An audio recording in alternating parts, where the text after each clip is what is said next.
तक पहुंचे? आज पिछले 3-4 दिनों से एक संशय था कि आदमी के साथ जो मारपीट हुई थी और मारपीट के बाद ये था कि वो जिंदा है, वेंटिलेटर पे है, लेकिन बड़े दुख के साथ कहना पड़ रहा है कि एक क्रूर पुलिस अधिकारी कर्मचारियों की वजह से वो व्यक्ति आज हमारे बीच में नहीं रहा है। और जो समाजजनों के द्वारा, परिवारजनों के द्वारा और यहाँ पर समस्त पार्टियों के पदाधिकारी, सामाजिक संगठनों के पदाधिकारी सर्व सहमति से प्रस्ताव रख के सरकार के सामने रखा है कि जो पीड़ित परिवार के साथ या उस व्यक्ति के साथ जो हादसा हुआ है तो पीड़ित परिवारों को उचित मुआवजा मिले।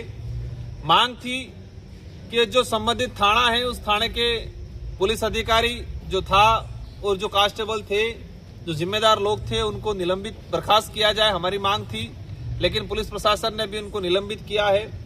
हम मानते हैं इसको अच्छी बात है, लेकिन ये गवर्नमेंट का सर्कुलर था, वो करना ही था।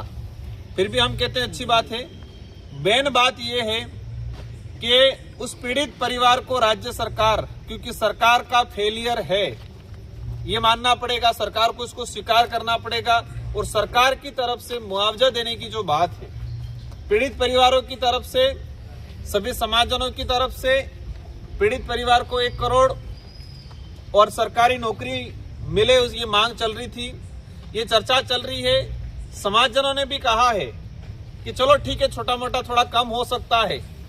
वो कह रहे हैं कि सरकारी नौकरी के बजाय संविदा नौकरी, तो ये वर्तमान में चर्चा चल रही है।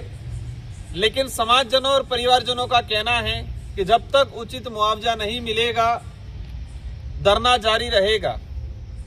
अभी चर्चा का दौर है और हम भी सरकार से यही उम्मीद करेंगे, क्योंकि वर्तमान में यहाँ मंत्री जी, टीएडी मंत्री जी आके बैठे हैं, उनके अन्य जनप्रतिनिधि भी आके बैठे हैं, तो ये सरकार का हिस्सा है और मंत्री जी के पावर में बहुत सारी चीजें होती है। टीएडी मिनिस्टर हैं, आदिवासी इलाके के टीएडी मिनिस्टर को एक अभिभावक के रूप में माना जाता है, तो ये अभिभावक है, उनकी जिम्मेदारी है कि मंशा से और आगे बढ़ चढ़ के पीड़ित परिवारों को आर्थिक मुआवजा और राजकीय अवकाश और सरकारी नौकरी देने का प्रावधान करें।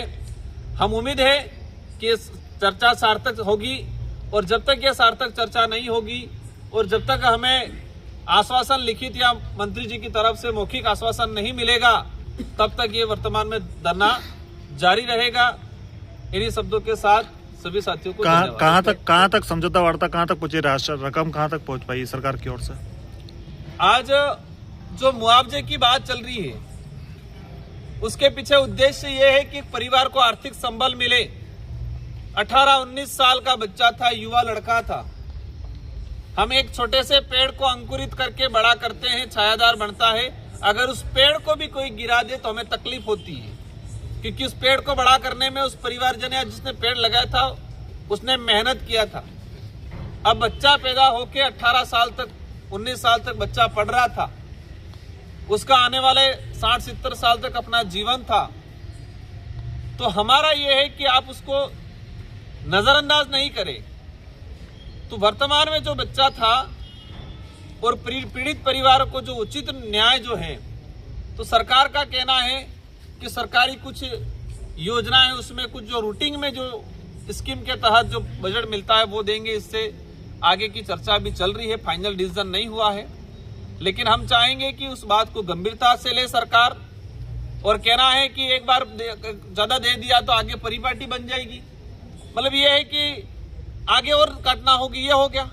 तो मुआवजा मांगने का पहला उद्देश्य है कि परिवार को संबल मिले, और दूसरा उद्देश्य, बड़ा उद्देश्य ये है कि ऐसा दंड हो ताकि दोबारा पुनरावृत्ति इस प्रकार की नहीं हो।